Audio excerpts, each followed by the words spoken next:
Okay, so you want to use arbitration as your superpower. Arbitration, first of all, here's why arbitration costs them a lot up front and costs you next to nothing, especially if you can get that fee waive, right? Number one, arbitration was supposed to be fair, right? We know companies, they got money. They got millions, billions of dollars, whatever the case may be, to be able to fight people. Whereas the average consumer does not have that type of money on hand. And it would, be a burden for them to be able to defend themselves. So those arbitration clauses really are for consumers so that you can have at least a fair chance if you had a dispute, rather than having to go through the court system, because that could be a lot of money, especially even if you're a pro se litigant. You have to file motions, you have to file this, you have to file that. Those things cost money. And if you did not want to be a pro se litigant and you wanted to be represented, we all know lawyers cost money as well.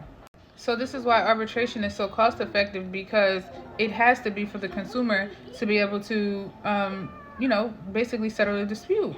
And places like AAA, at least that's the only ones that I've had to come across so far, but there's many of other arbitration companies and stuff too that you could go through. But even with like the credit card contracts that I've been reading, a lot of them, or like the card member agreement that has the arbitration clause, a lot of them will say, like, either we will pay for the fees and costs applicable by law, or we will pay for all costs including initial fee, or etc. I'm in arbitration right now with the company, and they paid everything. All I had to do was give them my arbitration clause that came from my contract, and to verify that they would be the ones paying. Once I did that, they took the whole bill.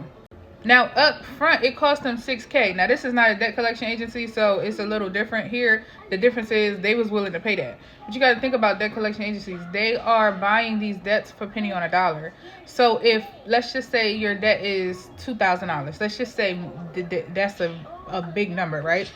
$2,000, they didn't pay that. So let's just say they paid $10. I don't know what they do because I'm not a debt buyer, but let's just say they paid $10. Off the rip, anywhere from $600 to $1,000, and if not over $1,000, they would have to pay for initial filing fee. That right there is already going to put you in a deficit. On top of that, they have to pay for the arbitration fees. The arbitrator, they can put whatever price they want. They be $300 to like $900 an hour, depending on who it is. And again, that's all on the company. That's not on you. So that's why arbitration works, because these companies have to foot the bill. And if you're a debt buyer and you only paid $10 and the most you was trying to get was $2,000, you already about to surpass that. So why would you keep doing it? Follow me for more.